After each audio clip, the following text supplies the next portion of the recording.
Halo semuanya, hari ini saya akan menjelaskan tentang skripsi Total Quality Management. Mempelajari bab ini, mahasiswa akan memahami Total Quality Management, statistik yang merupakan dasar dalam pemberdayaan karyawan, kepemimpinan, menyelesaikan konflik dalam perusahaan, perbaikan berkesinambungan, dan konsep tepat waktu.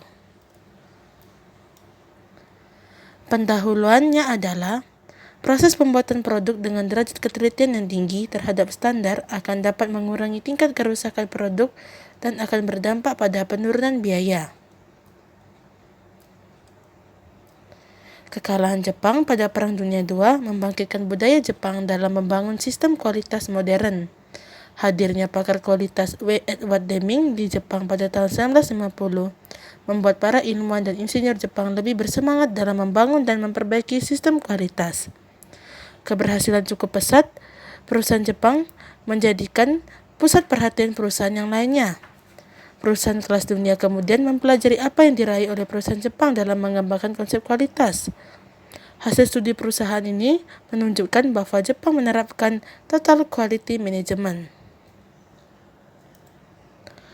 Total Quality Management atau TQM adalah sistem manajemen yang mengangkat kualitas sebagai strategi usaha dan berorientasi pada kepuasan pandangan dengan melibatkan seluruh anggota organisasi. Berikut dalam skripsi ini terdapat sejarah perkembangan Total Quality Management. Manfaat TQM sendiri adalah penerapan TQM adalah hal yang sangat tepat agar dapat memperbaiki kemampuan unsur-unsur tersebut secara berkesinambungan.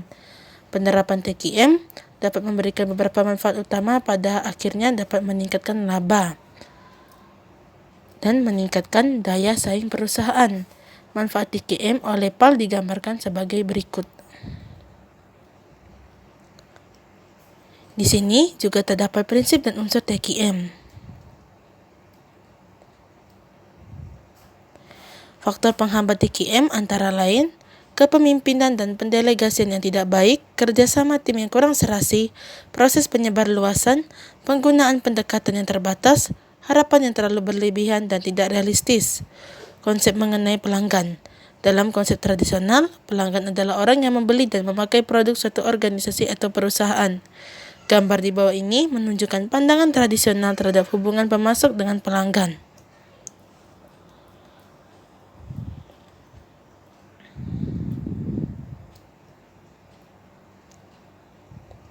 Kepuasan pelanggan. Terdapat metode untuk melakukan pemantauan atau pengukuran terhadap kepuasan pelanggan. Antara lain adalah kotak saran, mempekerjakan orang berperan sebagai pembeli potensial, analisa terhadap pelanggan yang berhenti membeli, dan survei kepuasan pelanggan. Identifikasi kebutuhan pelanggan. Untuk mengidentifikasi ini, langkah-langkahnya adalah memperkirakan hasil, mengumpulkan informasi, menganalisis hasil, memeriksa kesahihan, dan mengambil tindakan. Manfaat dari Quality Function Deployment antara lain. Yang pertama adalah fokus pada pelanggan. Yang kedua, efisiensi waktu. Yang ketiga, berorientasi teamwork. Dan yang terakhir adalah berorientasi pada dokumentasi. Dalam proses QFD, digunakan suatu matrik yang berbentuk rumah dan dinamakan rumah kualitas yang dapat dilihat pada gambar di bawah ini.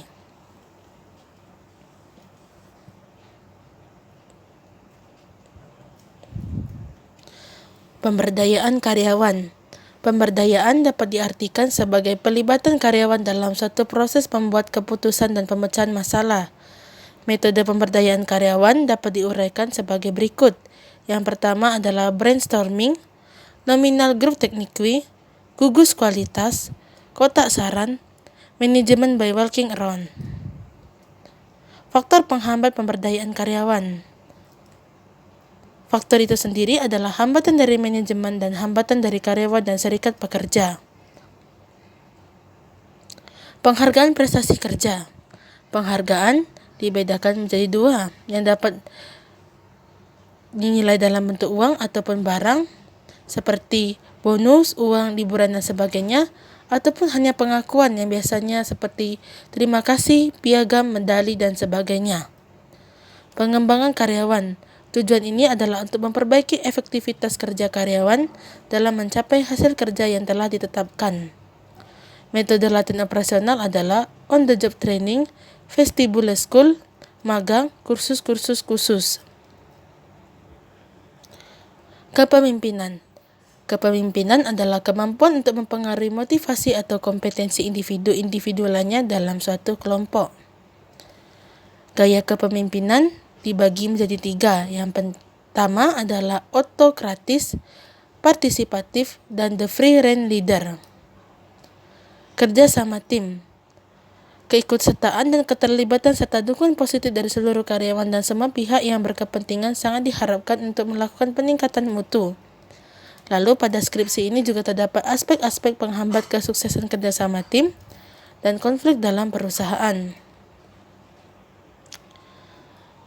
Di sini juga terdapat metode untuk menangani konflik dan bagaimana pengambilan keputusan maupun proses pengambilan keputusan.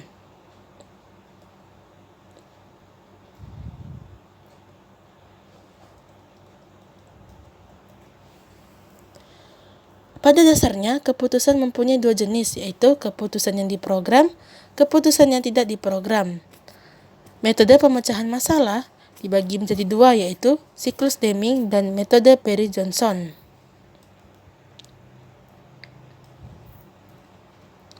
Terdapat 5 aktivitas pokok dalam perbaikan berkesinambungan, yaitu komunikasi, memperbaiki kesalahan yang nyata, memandang ke hulu, dokumentasi masalah dan kemajuan, memantau perubahan. Di skripsi ini juga terdapat struktur perbaikan kualitas. Lalu juga terdapat proses perbaikan dan pengendalian.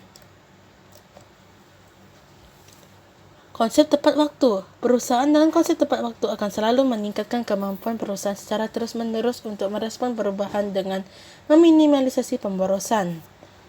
Tujuannya sendiri adalah meningkatkan laba dan posisi persaingan perusahaan. Terdapat 5 elemen waktu dari dimulainya proses produksi sampai produk selesai dan dikirim ke pelanggan. Yang pertama, waktu pemrosesan, waktu inspeksi, moving time, waktu tunggu, dan waktu simpan. Dari kelima elemen di atas, hanya elemen pertama yang memiliki nilai tambah, sedangkan elemen yang lain sebagai waktu yang tidak memiliki nilai tambah. Penutup pada skripsi ini adalah tes formatif, umpan balik, tindak lanjut, dan kunci jawaban. Berikut adalah daftar pustaka pada skripsi ini. Sekian dari saya. Terima kasih.